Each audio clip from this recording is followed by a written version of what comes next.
I see why people are so pumped about the Indian guy who's co-founded Solana. Bitcoin hits an all-time high, crossing the $100K mark after the US elections. Meet Raj Gokal, co-founder of Solana, the fastest-growing Web3 currency, sharing expert insights on the future of high-return investments. This level of complication in cryptocurrencies, not everyone's able to explain it in this much detail. And this is exactly what the world of Web3 needs. I want people to watch this podcast with their family and understand what a cryptocurrency is beyond just being a financial asset. This is like in the 50s and 60s. If somebody asked, what is a computer? They would not be able to say it's a thing you use for email, because email didn't exist. They would just explain to you how it works, not what it does. Right now, that is the interface that most people is just buying crypto assets. When people start to see product based on crypto that just work better and are cheaper and faster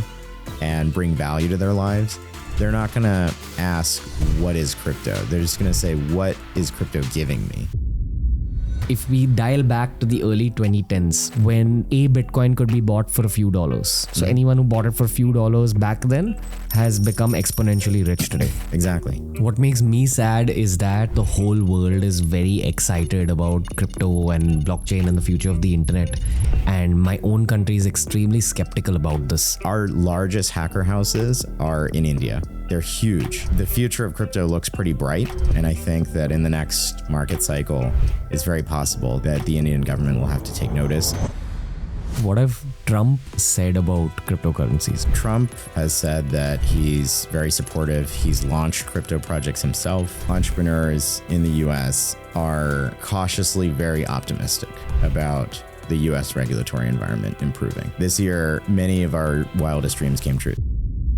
In 15 to 20 years' time, what's your dream vision for a world that uses cryptocurrencies, the blockchain? I think in 20 years, more than a quarter of the world's commerce will happen through these systems. And maybe over the next 100 years, we'll see a change in the world order. I think that's possible. I'm happy to talk about that too. Do you think starting to use cryptocurrencies for your daily transactions is going to take power away from world governments? Yes. That's why a lot of world governments, including the Indian government, have a problem with cryptocurrencies in the first place. Yep. There's two strong opinions that I have when it comes to the world of crypto assets. The first opinion is that we're only at the beginning of the journey of Web3 and crypto assets. There's a lot more to learn. There's a lot more blockchain-based applications that will be developed in the near future. There's a lot more financial gains to be gained over the years. We're just at the beginning of the story. But the second strong opinion is that most human beings have still not understood what a cryptocurrency is. I primarily feel that this is because the world of cryptocurrencies, crypto assets, blockchain, Web3 is primarily governed by minds that are technical. People that are from software-based backgrounds, technical backgrounds. Often, these minds who are brilliant in their own field of work may not be able to convey what a crypto asset is, what the first principles thinking behind the world of cryptocurrency is. I personally feel that that's the job of content creators, that's the job of tech creators, that's the job of podcasters, and that's what we've tried doing today. Raj Gokal is one of the hottest names in the world of Web3, in the world of blockchain. He's co-founded Solana, which is one of the hottest crypto tokens in the world of blockchain. He's spoken about Solana a little bit on today's episode, but today's episode is mainly a 101 when it comes to blockchain and cryptocurrencies. So if you're someone who wants to get the concepts cleared before you begin investing in crypto assets, or if you're just someone who wants to learn about the future of the world of tech, this is the episode for you. Crypto assets in the world of blockchain explained in the simplest possible way on the internet. This is Raj Gokal, who features on this first principles thinking based episode of TRS.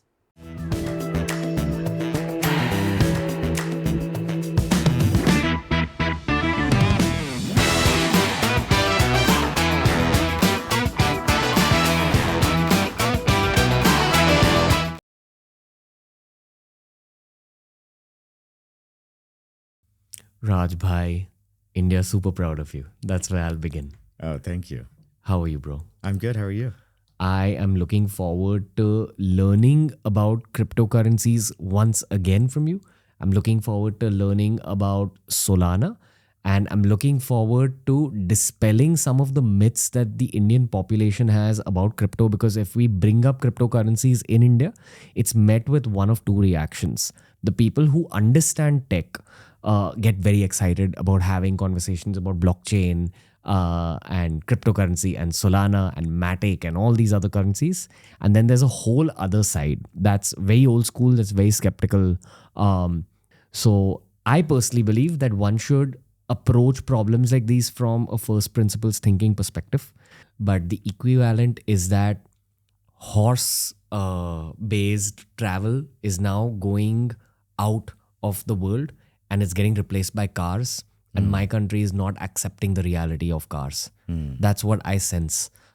Because Balaji, Naval Ravikant, yourself, you're like incredibly intelligent people who understand tech on a deeper level.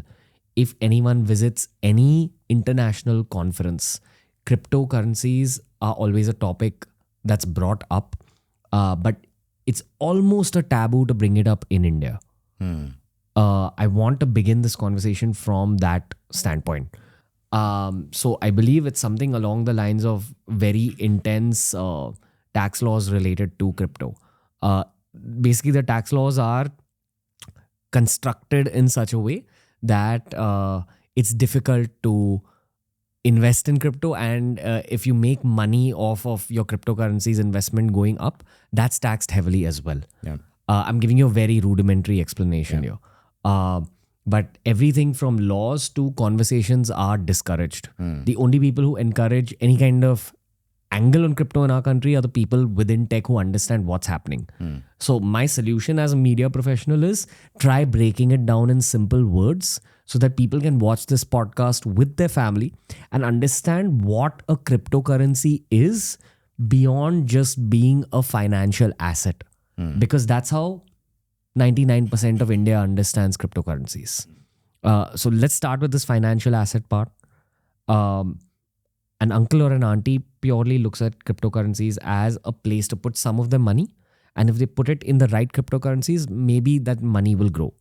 And often they don't want to dive deeper than that concept. Do you want to say anything about what I just said? Yeah, I think, if you sort of flip it and just say it's software. We all use software. We use apps on our phones. We use, executable files, programs that we download to our computers and run them. Normally you have to pay for them. Sometimes they're free. So what kind of software is crypto? What kind of software are blockchains? Well, they're open source software, so you can audit the code, you can look at it and check that it does what it says it does. So, for instance, with Bitcoin, they say that there's only ever going to be 21 million. How do you know for sure? Well, it's open source. You can go and look at the code, and you can see that the math actually physically limits it from ever exceeding 21 million. That's an important aspect of crypto. The other part is that it's permissionless. It's distributed. What that means is it doesn't just run on one computer. It doesn't run on your computer or my computer. And if you shut down your computer or my computer, the software stops. To understand this better, can you give a real world example of something that's built on this kind of a system, what you just spoke about? Yeah. Well, banks are very centralized, right? Because even if there are branches of a bank in every country, the company itself is still one company. Right. And that one company controls and manages the account balances, the records, and the permission. If the bank decides you aren't going to be a customer, they can kick you off. If they decide that you aren't going to get a loan, they can deny you the loan. And so, yeah, this is probably why it's hard for people to understand crypto, because we haven't had many decentralized systems before. I know that this is still technical, but if any of your audience has used BitTorrent before, peer-to-peer file sharing instead of a file living in one computer in one place on a server that then you download from. Netflix, streaming services are all centralized. They store those videos in one place and everyone can access them from everywhere. Right. Basically, there's one big boss that runs those centralized systems, and it's up to that big boss's emotions, state of mind, and circumstances in order to shape up that system and or switch it off. Right. And, most people who have used any internet service or even in the traditional world, a bank, they've had some experience where a decision was made that they couldn't access it. And maybe it's a time of day, maybe it's a holiday, maybe it's an error, maybe it's an error that really shows that they chose to deny you that service. Gotcha. Can I add another example? Maybe like a social media platform like Facebook. It's down to Mark Zuckerberg and his team about how Facebook and Instagram are shaped up. They decide the rules. They decide the nuances of the algorithm. So as a user, someone who's picking up Instagram or Facebook is playing the game designed by Mark Zuckerberg and his team. Right. That's an example of a centralized system. Right. And the rules of that game are not transparent. They're not visible for anyone. It's not open sourced. It's closed source. Okay. On a very human level, why is this statement important? That the rules of the game are decided by someone else? Because for most average people, they just want to use the end product. If they're having a good experience, they won't care who decides the rules. But the tech world claims that that matters a lot. The average consumer just doesn't seem to understand the importance of rules mattering. What someone is asking you to do when they not only created the rules, but can also change them at any time, is they're asking you to trust them, right? And what happens is over time, the people that change the rules too much, they lose trust. And the people who don't change the rules too much or, wait a long time before changing the rules, they build up trust. But, we saw this in the US. Sometimes you find yourself in a situation where the institutions that you trust have been eroding that trust over, many, many years.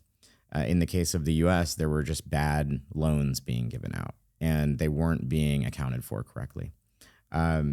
And so sometimes you get really surprised, right? When an institution, something that you really thought you should trust, it turns out, you shouldn't trust.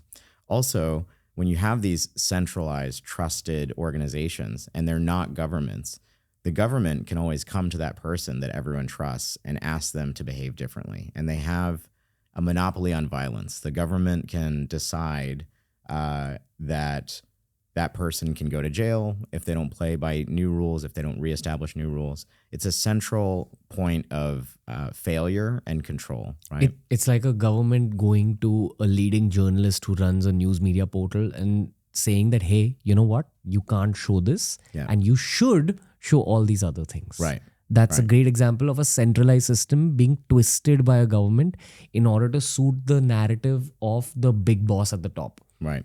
We call this the $5 wrench problem, which is, you can have a system that is very credible and where the rules are, have been clear for a long time. But if it's one person that controls those rules and somebody else has a $5 wrench and they find out where that person is and they go threaten them, then how safe is the system, right? How much can you trust it then? Because you have to trust the person with the $5 wrench and they might not have the same intentions. Okay. Let's speak about cryptocurrencies from a little bit of a primal perspective. At the end of the day, we're all cave people, cavemen and women. We work based on a tribal mentality. At some point, we went from being hunter-gatherers to actually forming tribes and living in tiny villages. And the person who was elected as the leader would have been the tribal chief. Now, that person had the maximum amount of power. Cut to the 21st century. We are still living in a tribal society with modern rules. Therefore, our current tribal chiefs are our presidents of our countries, the prime ministers of our countries, and the governments in general are the tribal chief's office. The thing is, we're not in tribes that are built out of just 100 or 200 people now. It's populations of entire The countries, tribes are scaling. Yeah. right? I'd love for you to add an angle of power dynamics within human society and use that explanation to lead into the need for decentralized systems. I think the period where there was expansion, right? Humans were moving to new territories, they were exploring, they were establishing new societies. There was freedom in that world to establish new rules, run new experiments, try new things. And people who disagreed with the region they were in, the country they were in, the government that they were, under their jurisdiction, if they didn't like what their government was doing, they could move to the frontier. They could, in the U.S., you could go into the Wild West, right? You can stake out land yourself and build and be part of a new town and choose what ideology you want to match with. Now the world is explored, right? It's been saturated with humans. Every territory belongs to some government, and also we're hyper connected, right? So you can hear ideas from any other part of the world, but you can't always move to a frontier country, something new that's trying something experimental, because as countries get old, like anything that gets old, they tend to get slower. They tend to get more entrenched. Less agile. Less agile, exactly, yes. So there's this trend, over, let's say, the last 200 years, where we went from having Wild West to having, more civilization and more order. And, I think there's a frustration that comes from knowing that there are better places, knowing that there are people around the world that share your ideology, but not being able to just go and be with them and elect with your feet that's the ideology you want to support. So what decentralization gets you is it maps a community and a network, a technology around the world to the people that subscribe to a certain ideology, and it gives them something. And this is the important part, that is independent from any state or country. There hasn't been a technology or a product. Well, there are some examples. Seasteading, right? This idea that you can move into international waters, right? International waters don't belong to any one country. No one country can have jurisdiction over those waters. And so, there have been conversations about, we have cruise ships. They can hold hundreds of people. How many more can they hold? What if we're taking them not just for vacations, but to actually live on those international waters? Is that a way we could establish new countries, have a new Wild West, right? And, that idea is, I think, being explored. People have talked about building new floating cities, right? But what decentralization gives you is a digital version of something that exists outside of any one country's control. Right. Because and this is going back to what computers are running it, right? That's the physical presence. That's the place that you have to go with the $5 wrench. How many of those places do you have to go to stop the network, the tech? You'll have to explain this. So what I mean to say is, the bank, one person controls it. They set the rules, right? The network, 1,000 people control it. A decentralized network. Yeah, a decentralized network, 1,000 people control it. They all have to vote. More than 50% or more than 66% of them have to vote to change the rules. Gotcha. The $5 wrench problem is, physically, what is the vulnerability to physical coercion, right? Who can come through the door, and how many people do you have to go through their door to coerce them to change the rules of the game? In a decentralized network like Solana, like Bitcoin, there's thousands of those. You'd have to do it all at the same time. You'd have to go into thousands of homes in hundreds of jurisdictions and hold a wrench or a gun to, all of those people. So a human being that has bought Bitcoin with their own real world money, they also gain a right to be a part of that massive network that can change its own rules? Well, in a lot of crypto systems, owning assets of the network are part of how you vote, how you show your preference for how the system should work. In proof of stake systems, buying, owning, and staking is how you contribute to the security of the network. And it's often how governance works for the network, is it works in proportion to how much you own. But that itself is a rule that can be changed and that can be configured and set. So there are thousands of these networks that all have different configurations. In Solana, it's proof of stake. Okay. I'm going to give you some very amateur inputs now. And this is again from the consumer perspective. I don't think most of the average Bitcoin investors, probably even globally, care about like all this stuff. While they should, because this is where the real world money is going. Which is why I'm trying to simplify this conversation as much as possible.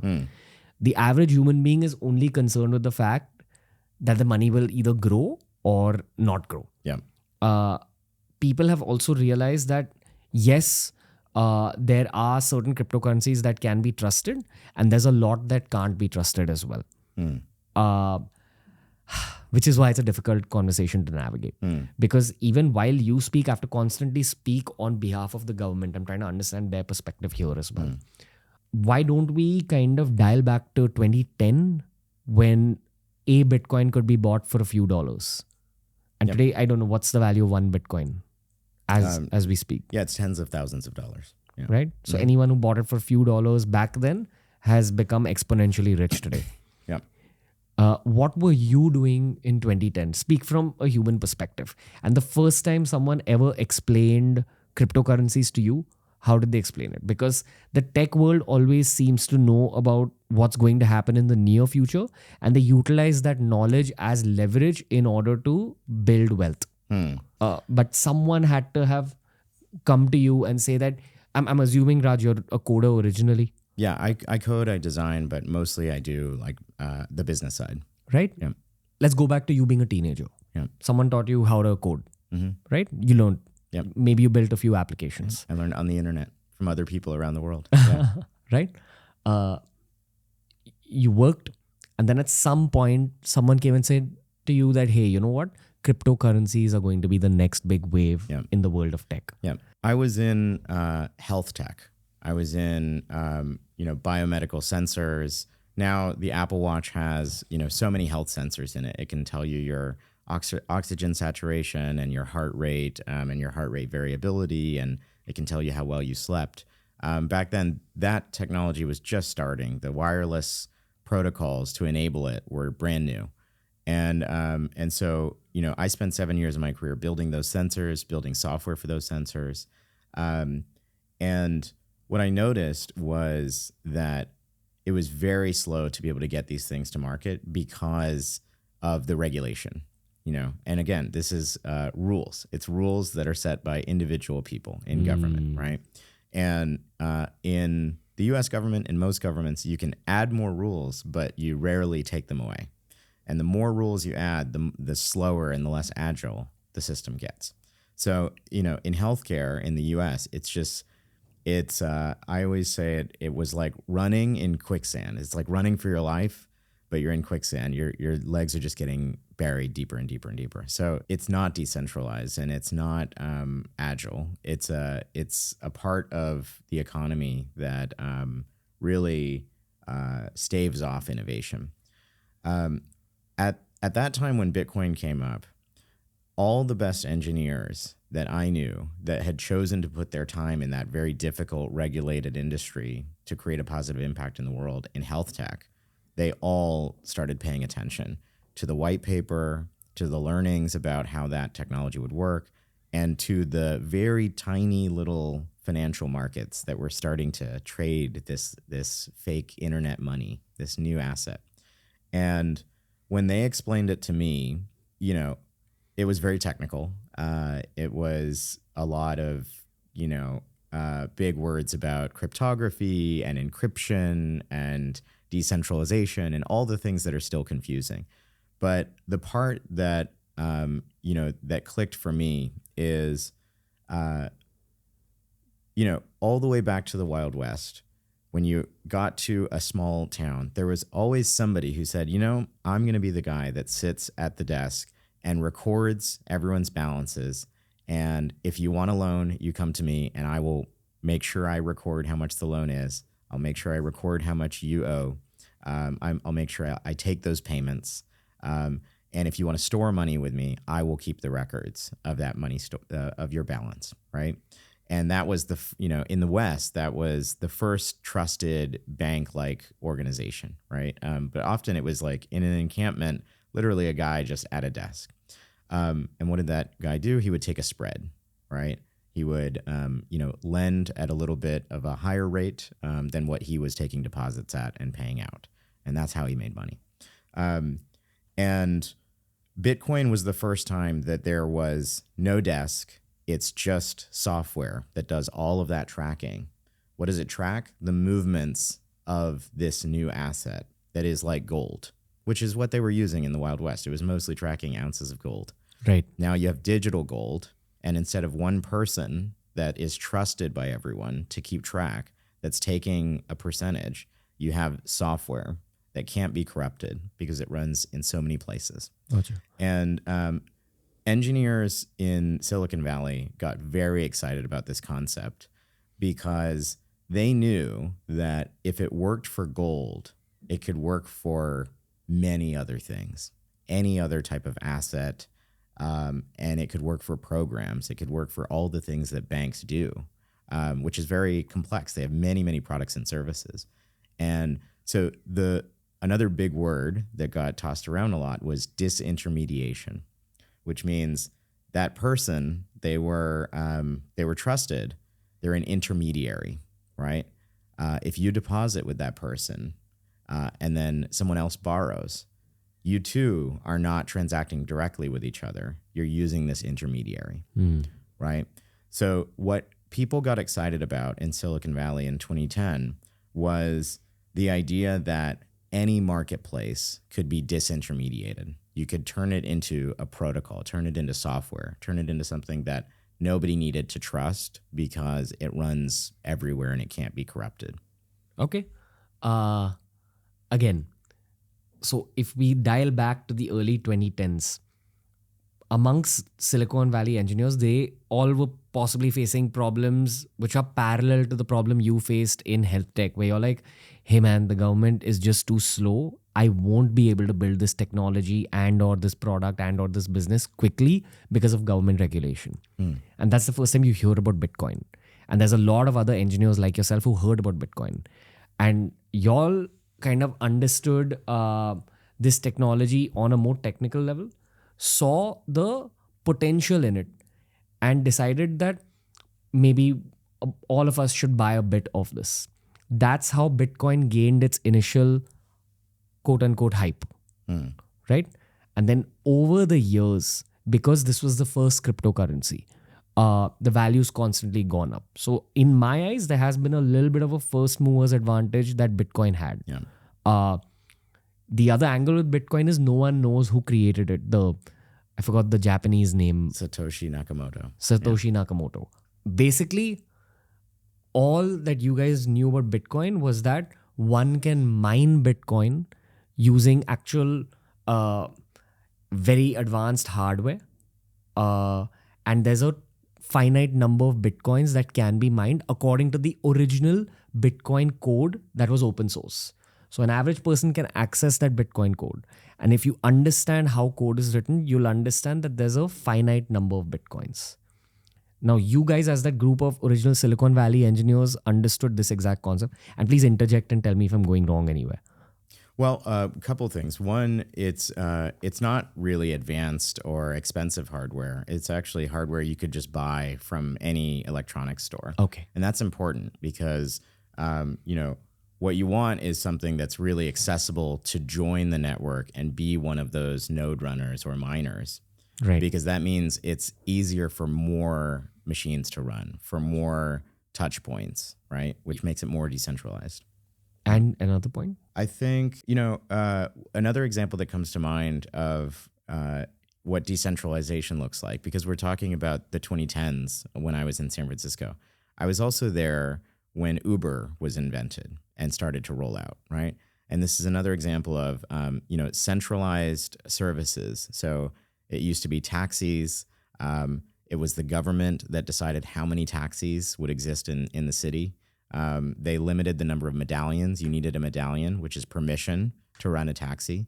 And there were central dispatchers. If there didn't happen to be a cab near you, you had to call. Right. And you were calling a dispatcher, which was central, and then they were calling to control which cab got to you, right? Sure. And so we saw Uber disrupt that centralized solution with a decentralized peer-to-peer version of a taxi service, which was called ride sharing. And now, of course, you have it everywhere. You have Grab and Didi and, all these other companies. And they're centralized companies, but they run a decentralized marketplace. They do have the power to decide who you get access to, whether you get access to a car. But more or less, they've done a good job of making sure that if you want to tap into that marketplace and buy a cab, or if you want to drive a cab, you can just do it. There is no medallion system. It's an app. You have to download it or you delete it. So these two concepts back then in the 2010s, the idea that Bitcoin could create a open permissionless gold on a distributed network, and that Uber had just rebuilt the world's transportation, in a way that regulators couldn't stop. I think it gave everyone a lot of hope that we would be able to build a large suite of new products that took some of the elements of how Bitcoin worked and applied it to other things. And so as an example, there actually is a product built on top of Solana that is decentralized Uber. It's instead of an app, it works like email. It's an open network that anyone can use. Anyone can jump on and start driving a car. Anyone can use that protocol to hire a car. And remember what I said just a minute ago. Uber still is a centralized company. If they decide to change the rules, if they decide to increase the price, for everyone by $1, they can do that. They haven't, because it would erode trust. But it's important that a version exists that the rules literally can't be changed. Okay. Yeah. For me, decentralization is a utopian reality, but you can move the needle towards decentralization.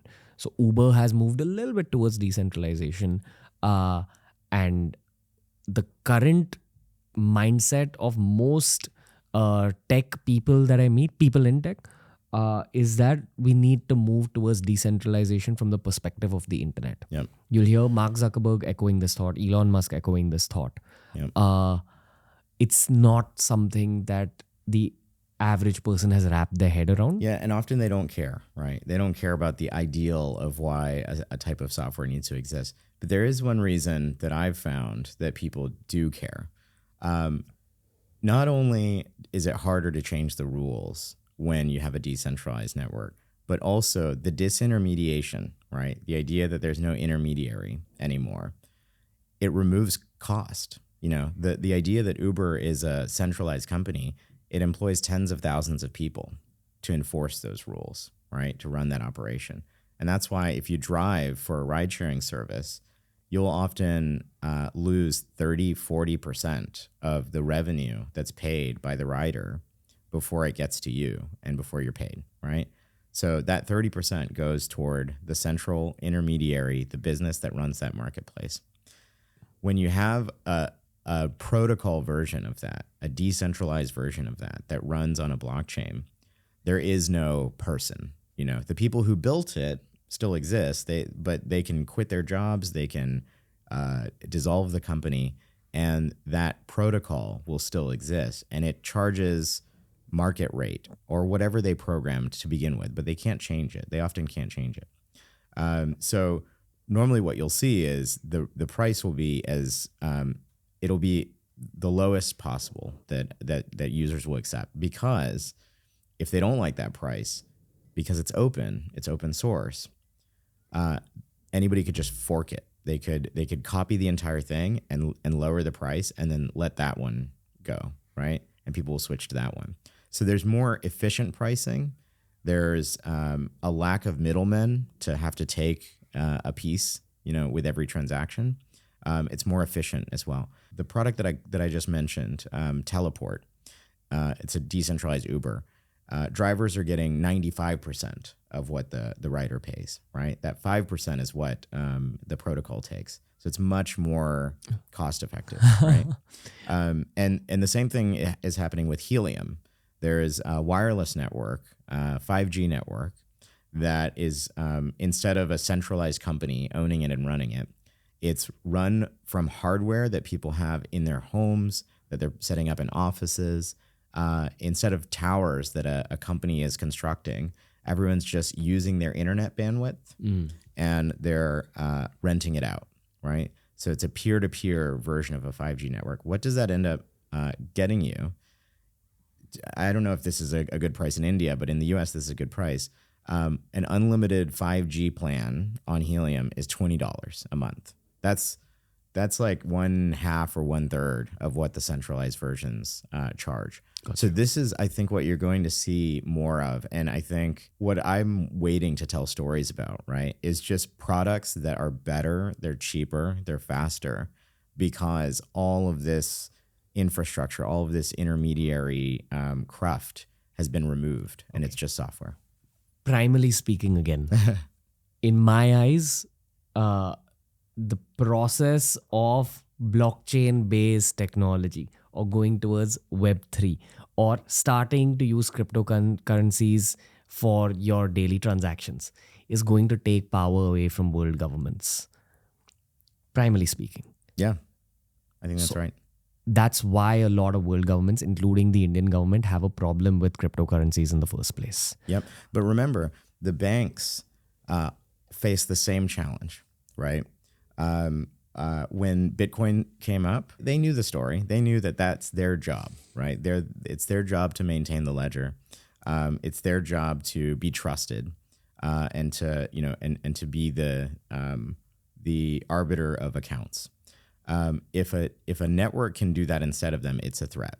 Which is why all the CEOs of all the major banks for 5 to 7 years talked about Bitcoin as if it was the devil, as if it was really evil, only a scam, only used for nefarious things. People in India still speak like that.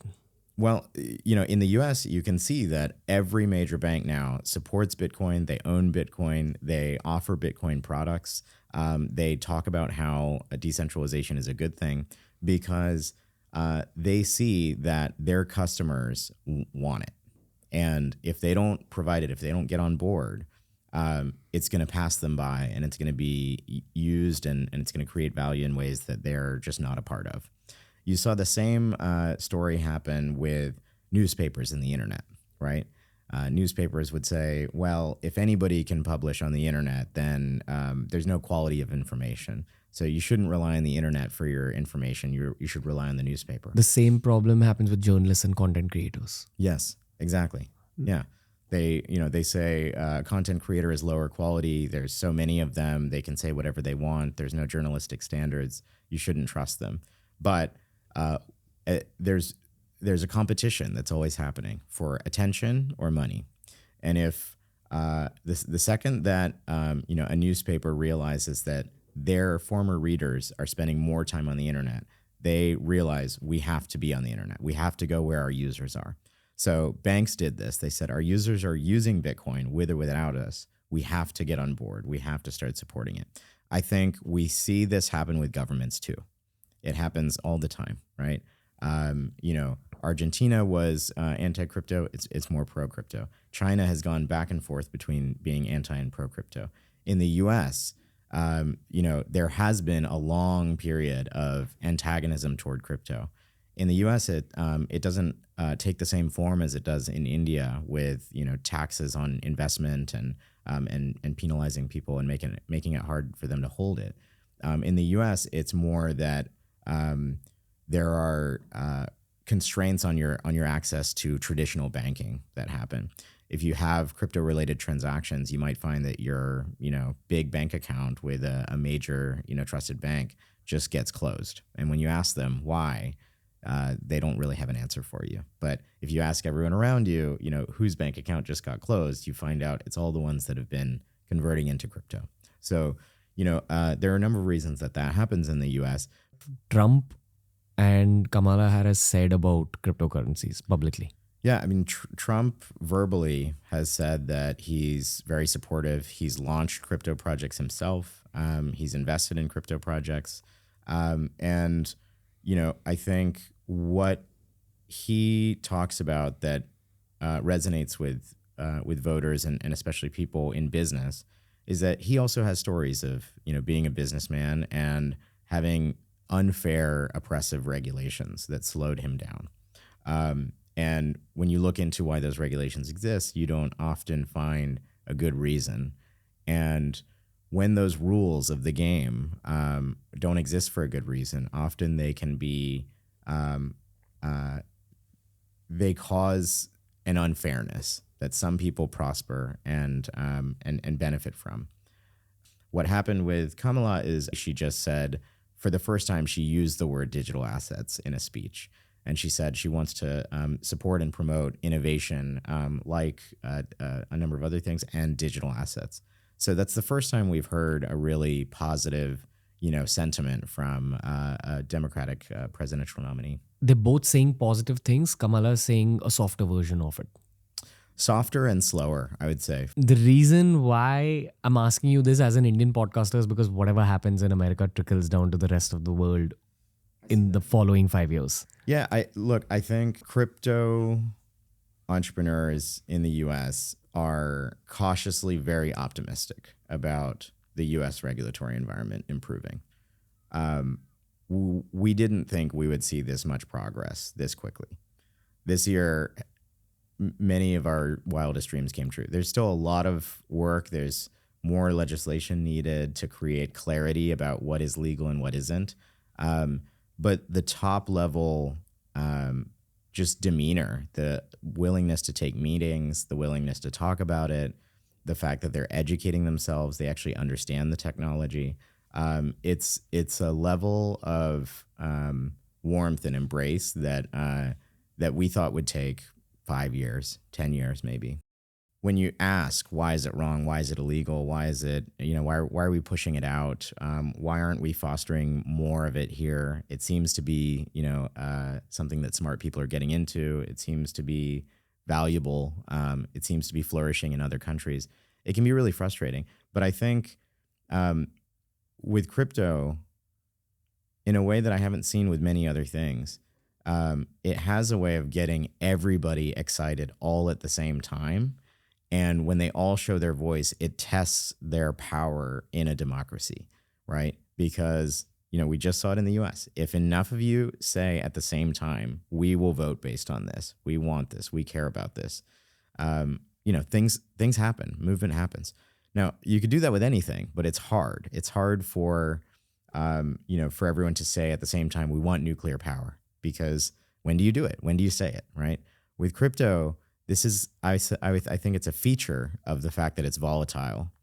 When it's going up, everybody's excited and they all want it. They all want it at the same time. And I think, the future of crypto looks pretty bright. And I think that in the next market cycle, it's very possible that, that the Indian government will have to take notice and that there will be enough. Look, we see it in the Solana community of founders, builders, content creators like yourself, and users, right? They love it. I mean, our largest hacker houses are in India. They're huge. Everybody shows up. 3,000 people register. We show up the day of. Normally, we have 20% drop off, right? 20 to 50% will not show up. In India, every single one of them shows up. There's lines around the block, right? There are engineers that are really eager to build, and there's so much that they can take and learn from what's being built in the US and other markets, it's all, again, open source. They can fork these things and build on top of them. So there's huge opportunity. And so, yeah, I think in the next couple of years, it's very possible that, the markets, the regulatory movements from the US, and this groundswell from users and builders will turn the tides. Okay. We got to move back to the 2010 timeline, pre-Solana. You bought some Bitcoin back then? I did, yeah. Yeah. And Ethereum too. Well, Ethereum didn't exist in 2010, but in 2015, 2016, I bought Ethereum too. Okay. Again, even I have a loose understanding of this because I've never coded myself. And I've never, I have a bit of an understanding about code in general. It's not something I learned in school or college. My loose understanding is that Ethereum, as compared to Bitcoin, is a stronger real world product.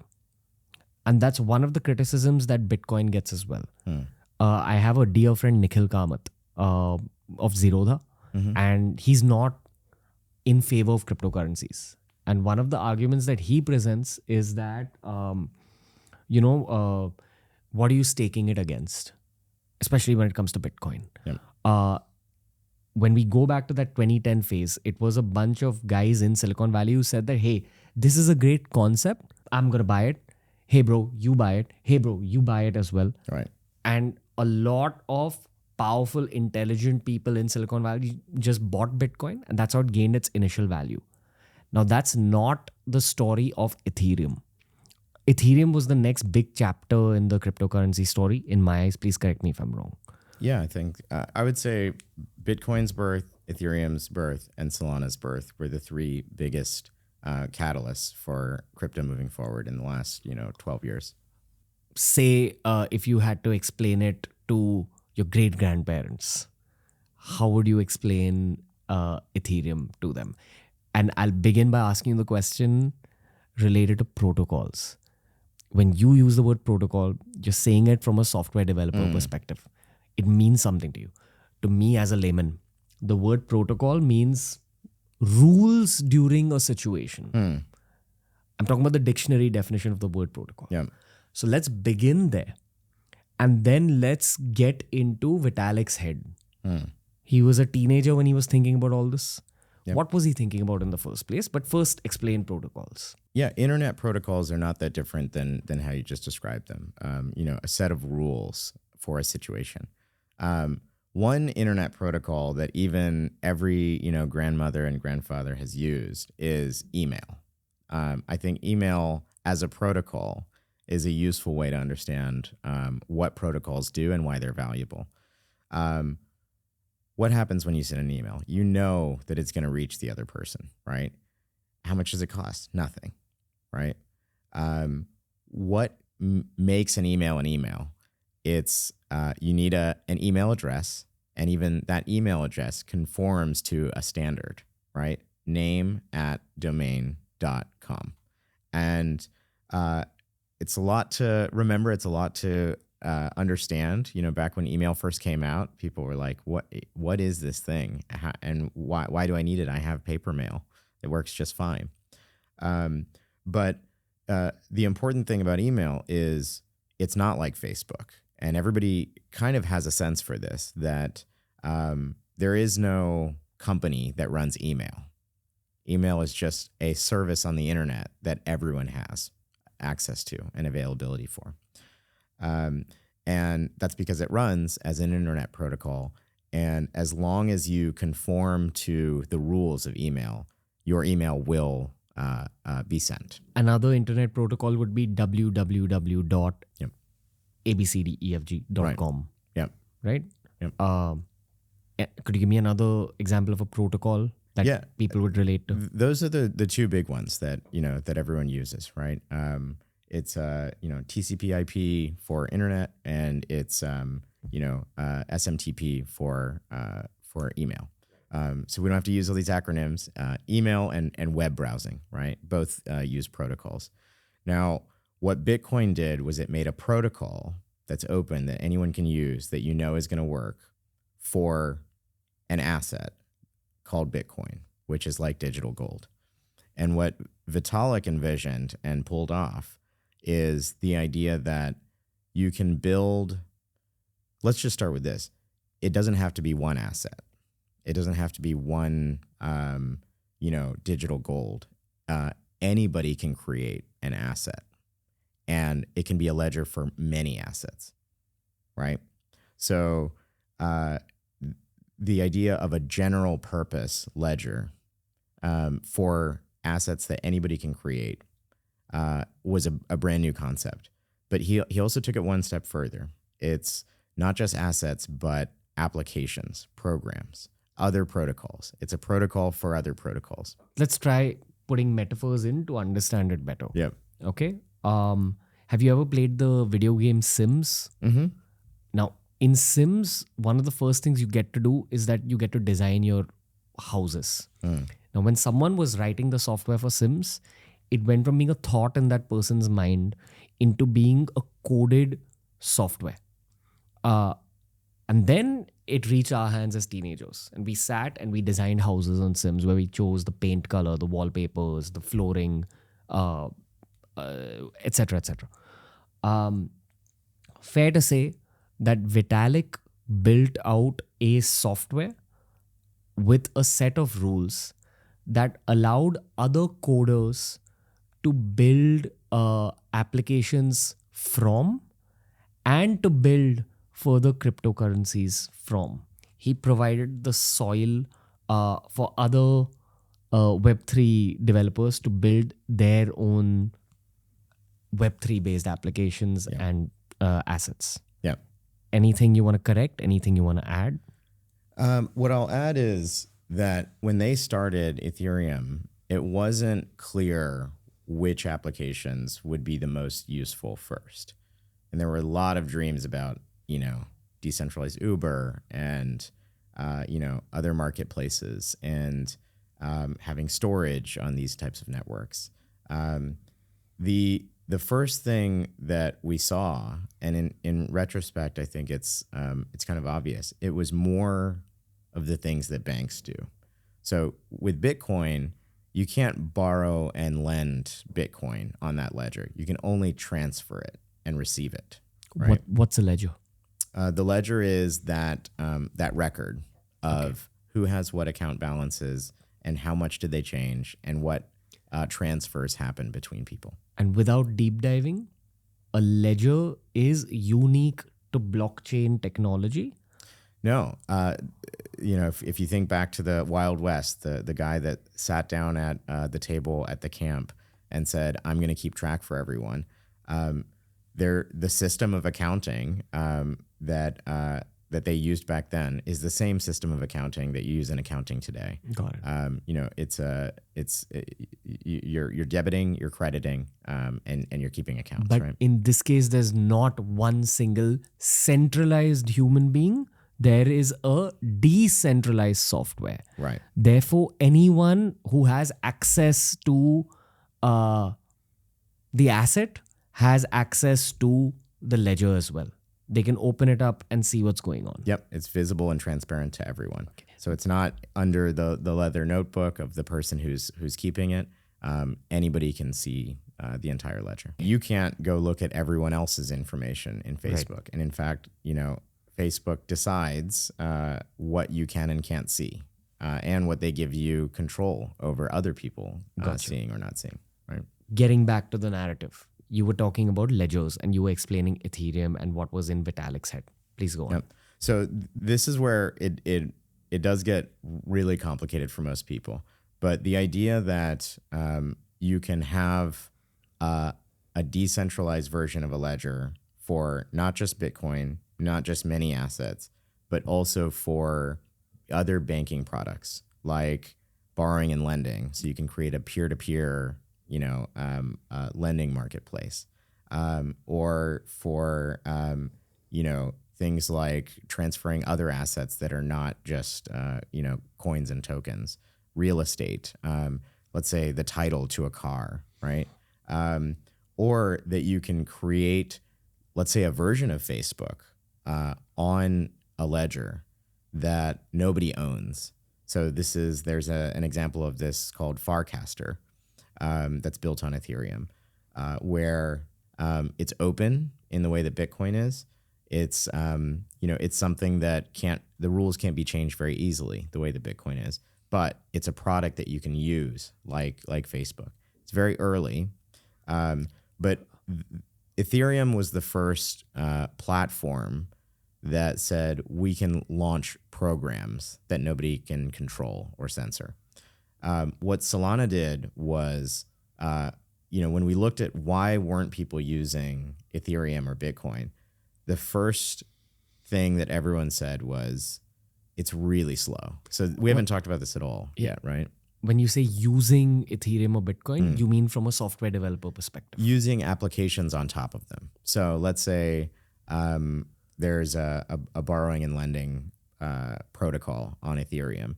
That would mean that I can lend money to you through that protocol without anybody stopping us, right? The problem with Ethereum was, and still is, that to do that, it didn't feel like the normal internet.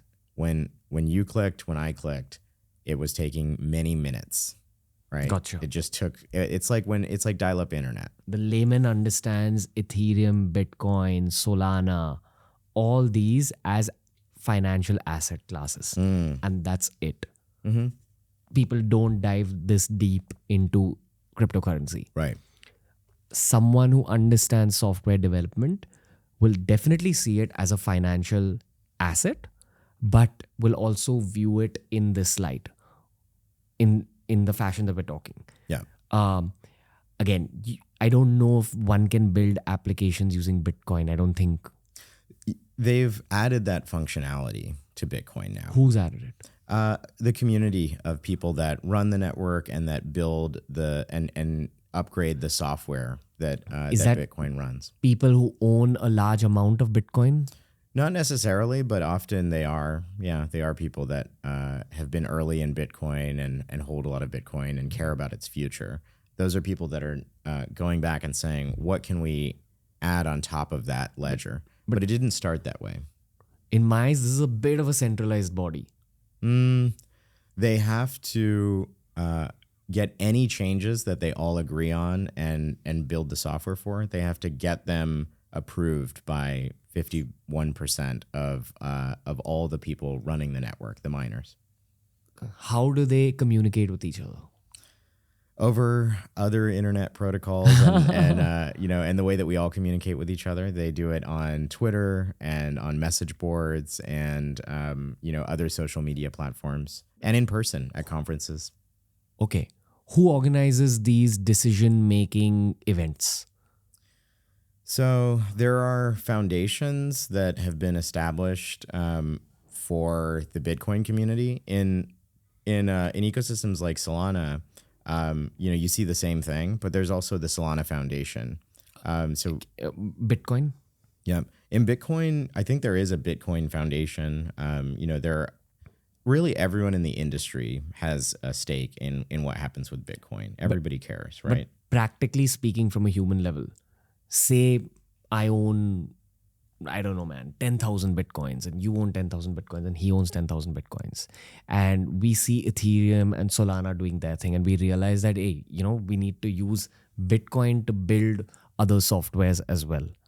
What's the practical process of doing that? It happens in a decentralized way, right? So, like any movement, it can come from any one of us or even somebody who has one Bitcoin or has no Bitcoin, right? If it's an idea that starts to propagate, the people who own Bitcoin and more importantly, the people who run the miners, the people who run the computers, they need to agree on that idea before it actually makes it to the network. So they'll alter that open source code? They will upgrade it. They'll have a new release. And if 51% of the miners accept that release, then it becomes part of the software. Okay. For example, during an election, you go to a voting booth and you place your vote. Yeah. What's the equivalent of a voting booth in this case? The equivalent would be upgrading. So when you open your app store on your phone and you look at the applications that you already have installed, sometimes there'll be an update button next to them, right? Unless you have automatic updates turned on. If you have automatic updates, it'll all happen without you deciding. But if you don't have automatic updates turned on, you need to hit that button. And sometimes, on Android, I know on iOS this is the case. When you hit that update button or when you have the opportunity to, there are notes next to it. What got added in this release, right? What did we change? What did we update? Sometimes developers aren't that helpful. They just say bug fixes. It's very vague. In Bitcoin, it has to be extremely specific. In any crypto system, you have to be very specific and public about what is being added in that release. But is there like a website, forums? Yeah, Bitcoin Talk. There are many, right? It's not all in one place. Okay. It happens in a lot of places. I didn't know that one could alter the nature of Bitcoin in the first place.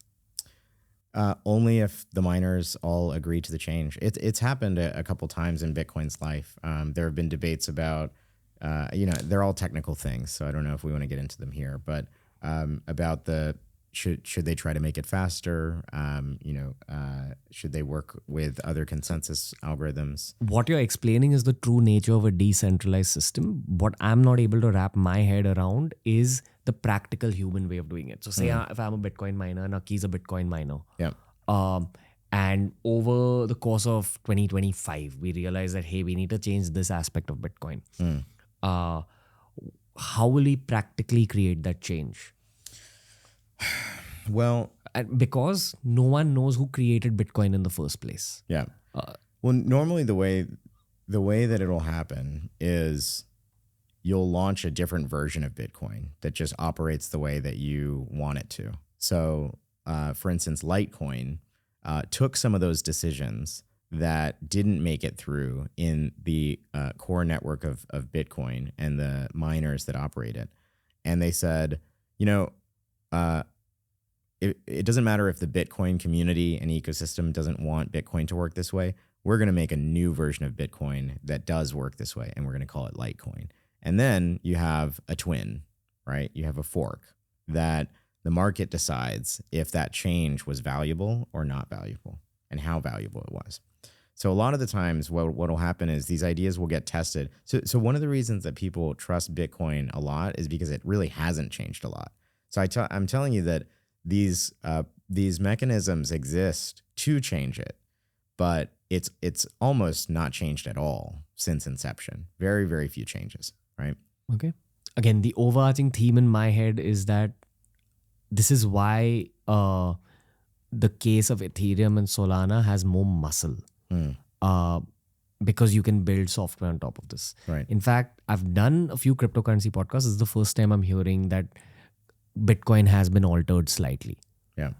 So let's actually stick to talking about Ethereum and Solana.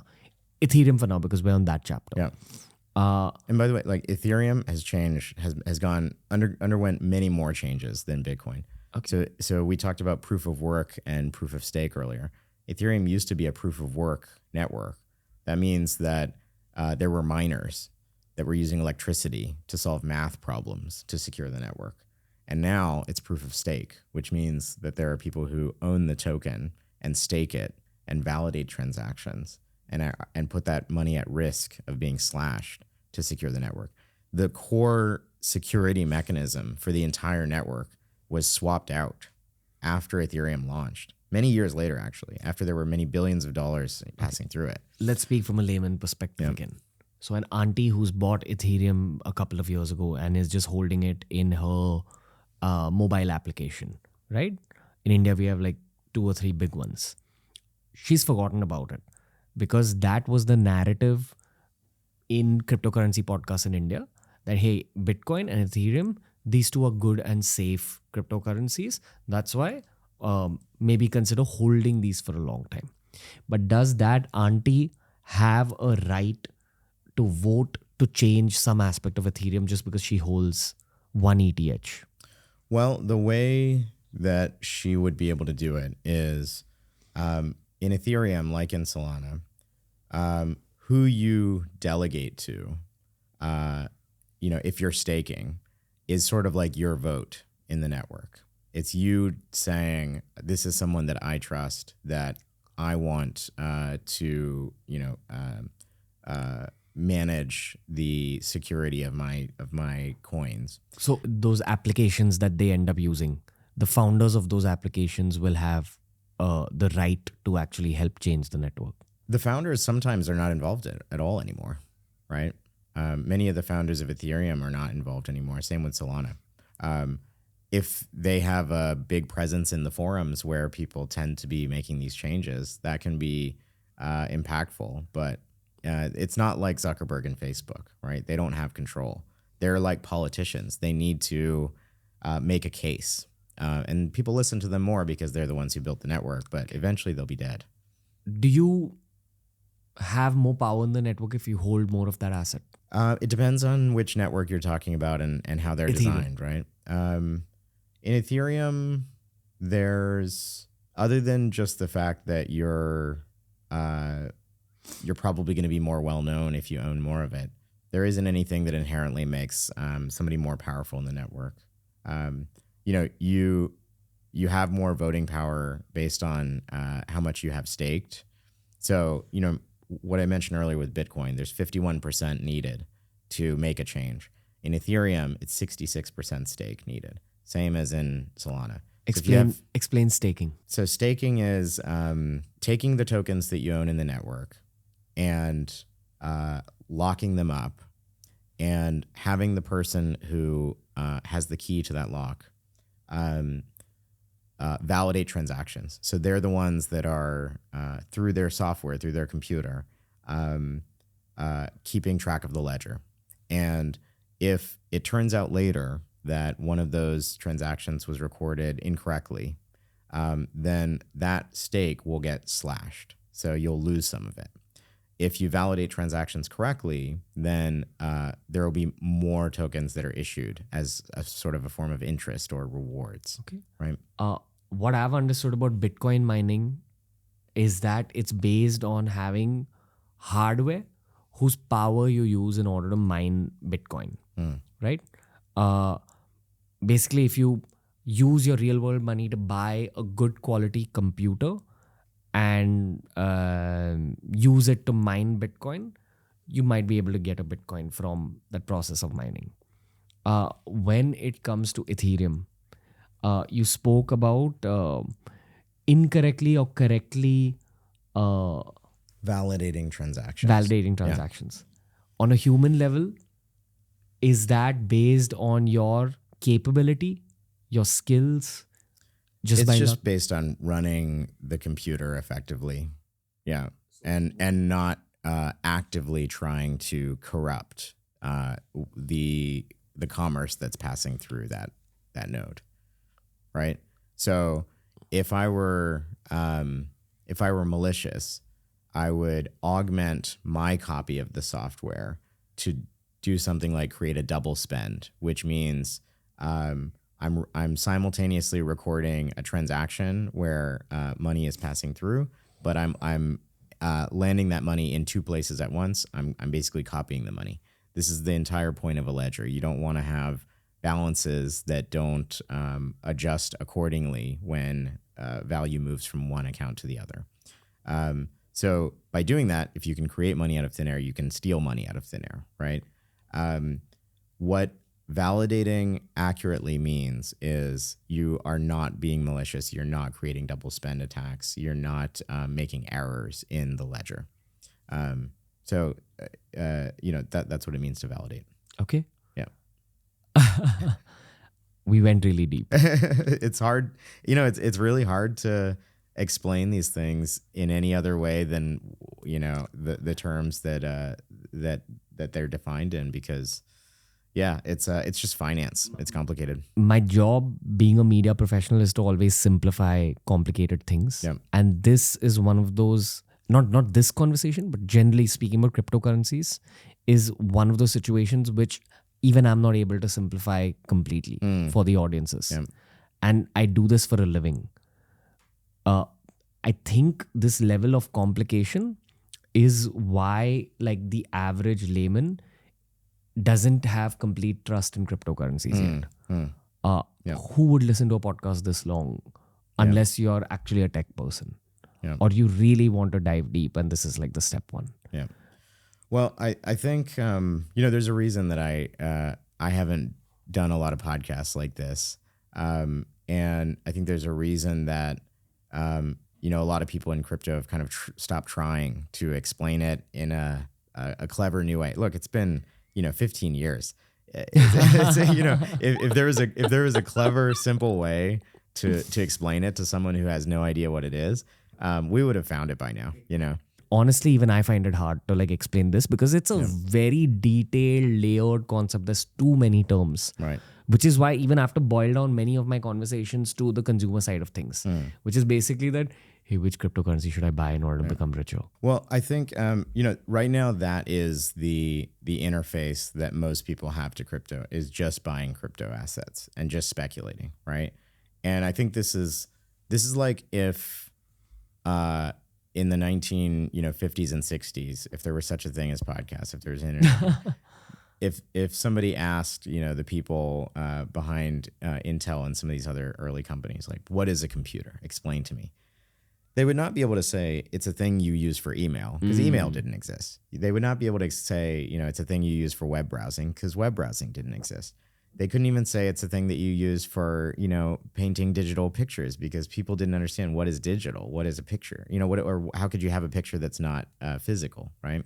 And so at that time, if you ask somebody to explain what is a computer, they would tell you, well, it's memory and a processor, and it works with transistors, and you have bits that flip. They would just explain to you how it works, not what it does. And crypto doesn't have many things for most people that it just does, where you can just say, oh, it's the thing that makes that thing work. But I did give you a couple examples, right? No, bro, this is a great conversation. Teleport, right? You can call cabs that are cheaper because they work on a blockchain. Sling, you can send money anywhere in the world across borders for virtually free. And I can send dollars and you can receive rupees. You can send rupees and he can receive rubles. And the exchange happens instantly, right? And it's almost free. Why is that? Because there's no middlemen, right? When your listeners start to see products that just work better and are cheaper and faster and bring value to their lives, they're not going to ask, what is crypto? They're just going to say, what is crypto giving me? Yes. And so I think the exciting thing right now is this is why our conference in Singapore was so electric. There were hundreds of these products being demoed. Many of them feel early, but people know. They remember when products look like that in the early internet, right? It was the beginning of something that grandma would want to use. Grandma wasn't using it yet, right? But we knew what happened when the first, young people started using them, when the first 100,000 users were, this is what's happening in crypto right now. Everybody's capable of getting to 100,000 users. It happens all the time. Applications all the time are hitting 100,000. 250,000 very occasionally. On Solana, the biggest wallet has 20 million installs. And we often have applications with 1 million to 5 million active users, right? So we're starting to hit that point where these products are useful enough that they can grow with an early adopter base. And the excitement right now is that we know where that goes. It doesn't ever reverse, You don't ever see things start to acquire users this way and then die. They only grow. The core logic of simple machines is that they make human life easier and they make human effort less. Yeah. What you're saying is that the applications that are built using Web3 protocols or cryptocurrency-based protocols are more efficient applications that make human life easier than the alternatives which are built on Web 2 based protocols or whatever was built before the world of cryptocurrencies really took off. Right. Fair? Yeah. Okay. Let's get back to Ethereum and that whole Sims angle. So Vitalik figured that Web 3 is the future. Decentralization is the future. Let me give all these engineers all over our earth the ability to build further applications on the internet using these raw materials which I will provide. But in order to use these raw materials, those engineers have to buy my token called ETH. Right. Correct explanation? Yes. So, in Ethereum and on Solana, very similar purpose for the native token. When I say native token, I mean as Bitcoin is the token for the Bitcoin network, Bitcoin is the token for the Bitcoin ledger. ETH is the token for the Ethereum network, and Sol is the token for the Solana network. So why do you have these? Email, you get spam, right? Everybody gets spam because it's free. In crypto protocols, it was decided very early on that it would not be good if everyone could just spam these things. There's so many ways that you can bring it down. You can corrupt it. You can. There are many attack vectors if it's just free. You need to be able to pay it somehow. But remember, there's no central company that that you pay. Who do you wire the money to, right? So instead, you can think of tokens as credits to be able to access and use the products and services on these networks, and to pay the network for its usage, which then limits spam. So Anatoly, who designed Solana, often says that tokens are just spam resistance, right? So in Ethereum, you use the ETH token to pay gas. Earlier, we talked about a borrow-lend protocol. If we created a transaction for me to lend money to you through that protocol, we would also have to include some ETH, right? That's how we would pay our fee for using the Ethereum network. Right. That would then go back and pay validators. And that's where That's what gas is? That's what gas is, yeah. But it's denominated in ETH, right? Gotcha. Yeah. And on Solana, it's the same thing. We have transaction fees, but they're about 1/10,000th of the Ethereum fees. It's much, much cheaper. It's almost free, but they still exist, and they're denominated in Sol. Gotcha. Yep. Firstly, I want to congratulate you, man. Like, people speak very highly of everything that Solana is doing. At any tech conference that I go to, Solana is always brought up. Because you're Indian, you come up in a lot of Indian tech circles as well. It's just brown boy pride. But when did Vitalik launch Ethereum? I think that was in 2014. Okay. Yeah, Bitcoin was 2009. Ethereum was 2014. We launched Solana in 2020. So it's only been 4 years. Okay. So you figured between 2014 and 2020 that Ethereum's great. It's great for the overall cryptocurrency ecosystem. But the inherent problems are that the applications built upon the Ethereum protocols may be slightly slower and the gas fees might be high. It was very slow and it was very expensive. So Gotcha. for those transactions to settle on Ethereum, at the time, it was taking tens of minutes. Right. And it was costing dozens of dollars for one transaction. So, back to what we, said earlier, people don't care if it doesn't work for them, if it's not going to be usable, they don't care about the ethos and the vision and the dream and and what's coming in the future. They stop using it. They just don't. What they say is what so many Indians have said. I'll check back in 5 years. Maybe it'll be ready then, right? So we saw a lot of people trying crypto, trying Ethereum, and having a bad experience. It was slow, it was expensive, and it was worse than the centralized versions, right? It's if it costs us, $30 to send money to each other, that's worse than Venmo or whatever, payments apps you might use, because those are free or close to free.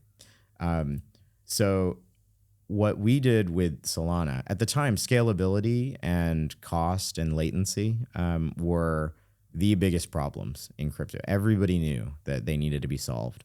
It's going to be hard to not get technical, but the whole industry was focused on a technique for scaling that's called sharding, which means sharding with a D. Gotcha. Yeah. So The idea in sharding is that you can split the network up into many networks that all just talk to each other, right? Gotcha. And so that's the path that Ethereum has taken to scaling, which is there are now these things called L2s, which are like little new copies of Ethereum that all work with Ethereum, the original, and you can go pick which one to use, and then It's like a country dividing its geography within states and giving power to state governments. right. The problem that we saw with that design would be, well, which state should I use? Because this is not territory. It's not based on where I live.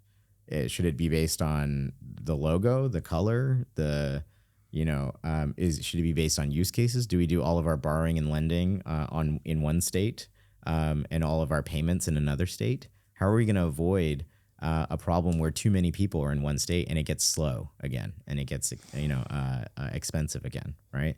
There was no reliable way to avoid the same problems that were existing on the first network.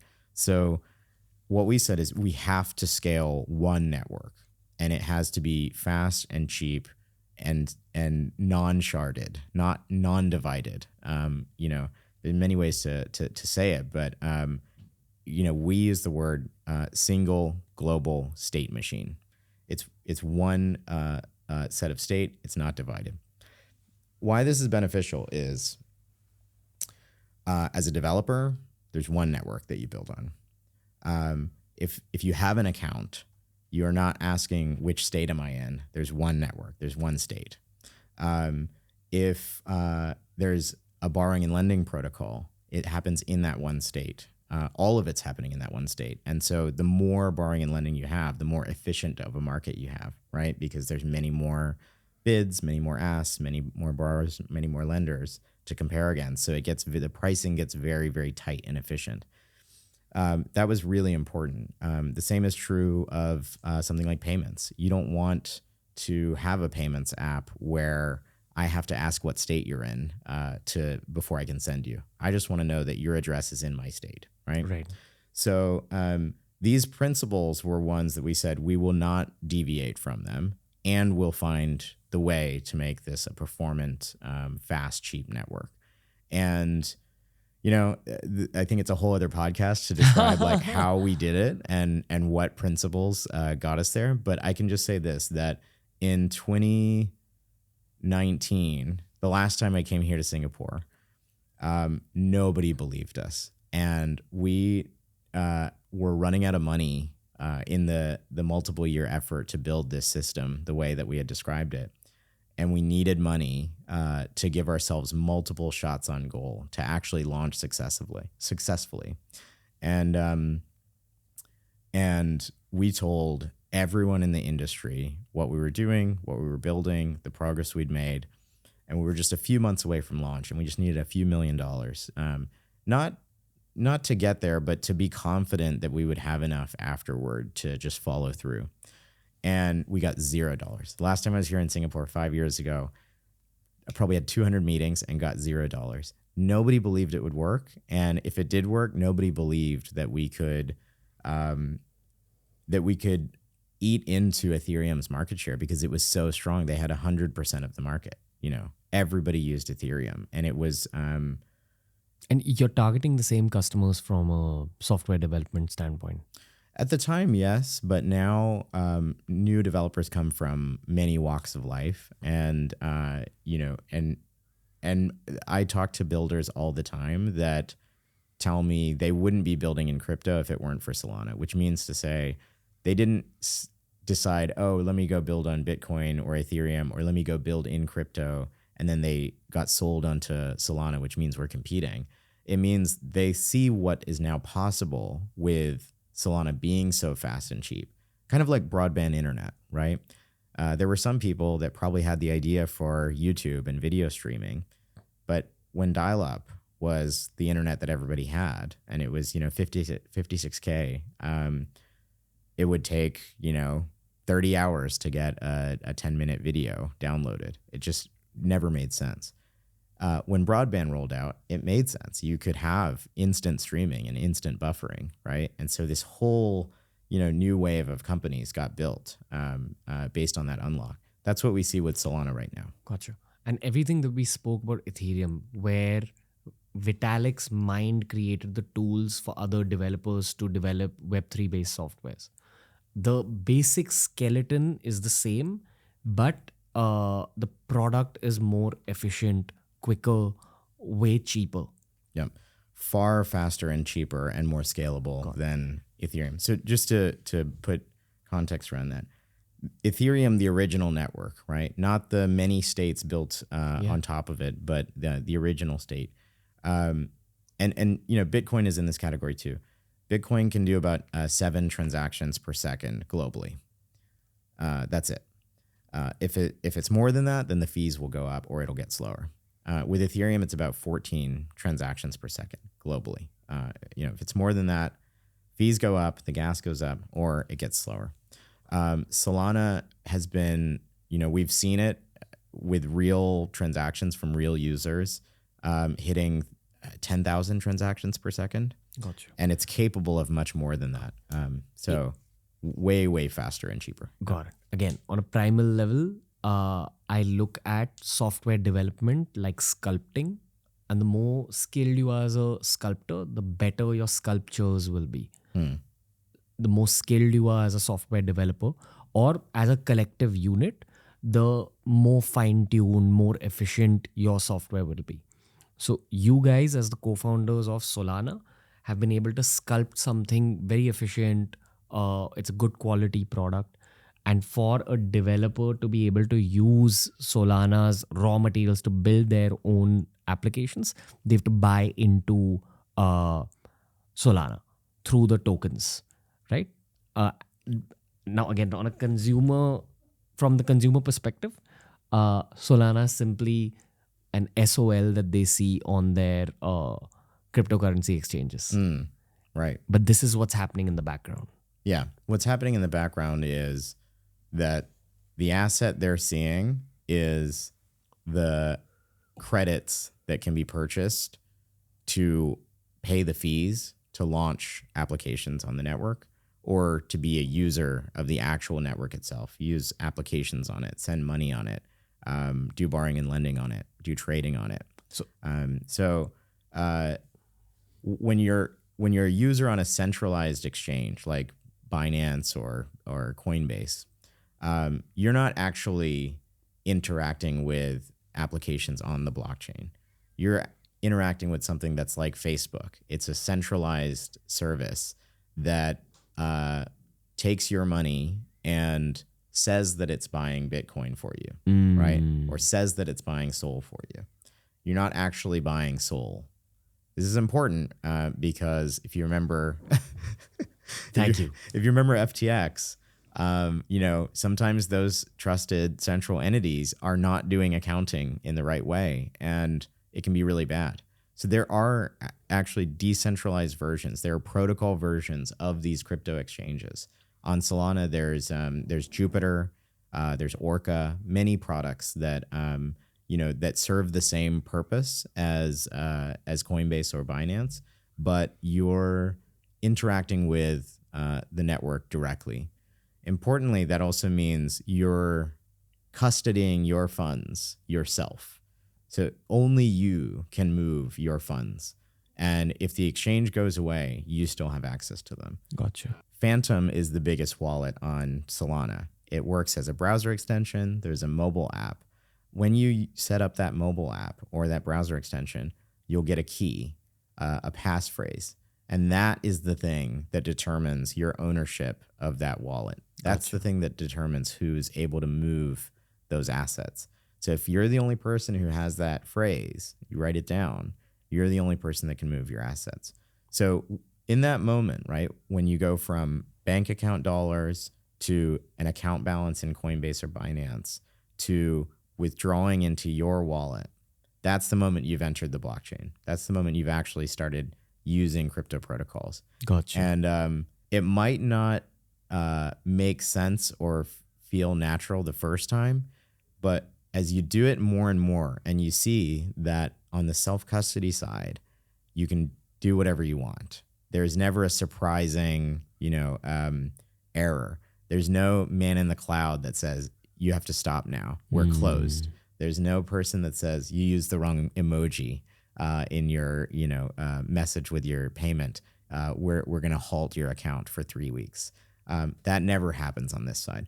So what I would say is, for anyone who's trying to learn why is this valuable, starting with even $1 and interacting a few times on the blockchain side can start to tell you why it's important. The same way that the first time people sent emails, you just had to connect with somebody. You had to use it to understand why it was more important than paper mail.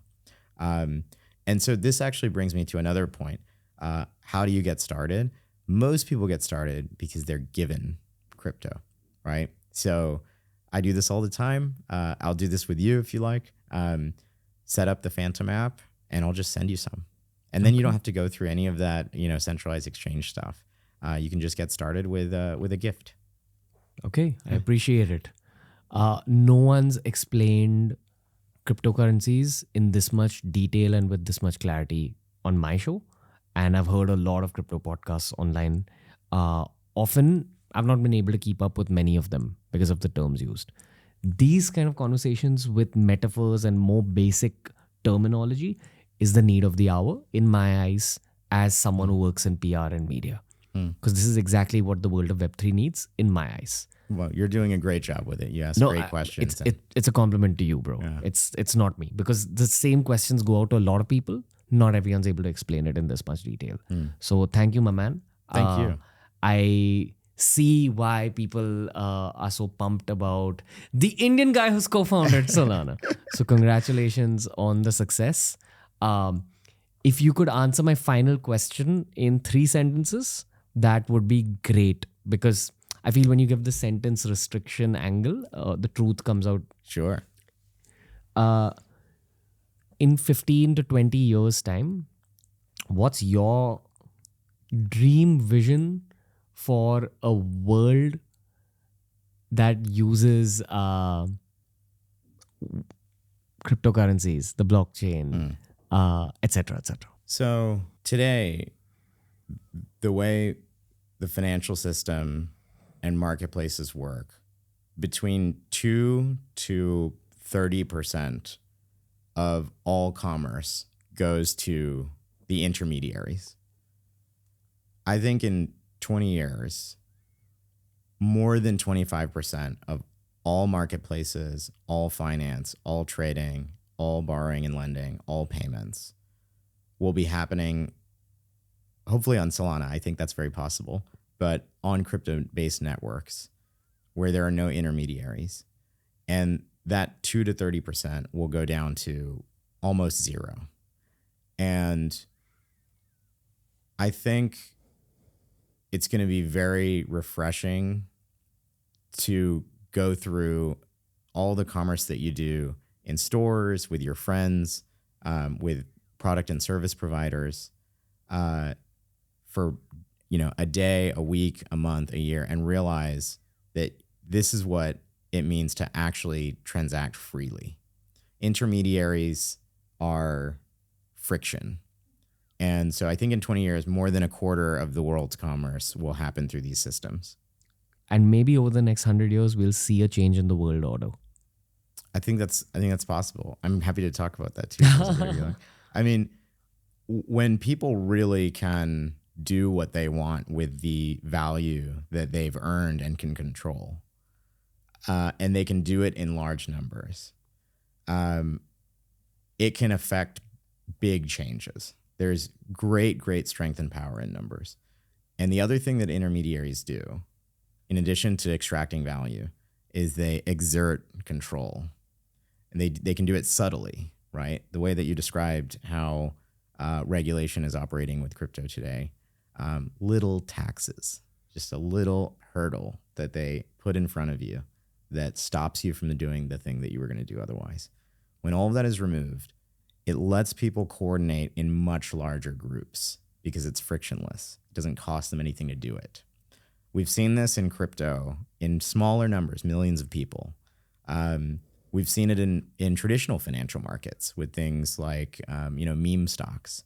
The power of numbers can change the way a system works very quickly, almost overnight. And so I think in that, 20 years from now future, I think definitely in that 100 years from now future, there is going to be an ability for humans to coordinate at scale to affect change for how the world works and how the system works that will be so powerful and so fast that we'll wonder how we ever lived without it. We'll look back at this time as a very slow, inefficient, almost imprisoning, restrictive period in human commerce. Raj bhai, absolutely epic podcast, man. Thank you. Thank you for your presence, your time, and I wish you all the luck. Thank you for explaining cryptocurrency the way you did. Thank you so much. Thanks so much for having me. You're really good at this, and I'll come back anytime. No, thank you, brother. Many more conversations to be had. Thank you. That was the episode for today, ladies and gentlemen. Please send in your feedback. Personally, I love creating this first principles thinking based episodes. I think it's a very important considering where the future of technology is heading, considering that the internet is heading towards Web3, its next stage. We need to get our concepts cleared as a human race. People throw around huge sentences about the world of cryptocurrencies and crypto assets without understanding these basics. That's what we tried covering in today's episode. Do share it with your friends, especially those who haven't understood the world of crypto or blockchain yet. Today's episode was an evergreen episode that I hope will help the world of blockchain much more in the years to come. Today's guest was Raj Gokal. I'm glad that we got to collaborate on this episode of TRS. Here's wishing him all the luck. We'll link his social media handles down below. But until next time, guys, from Ranveer and the team, thank you for listening in. We'll be back very soon.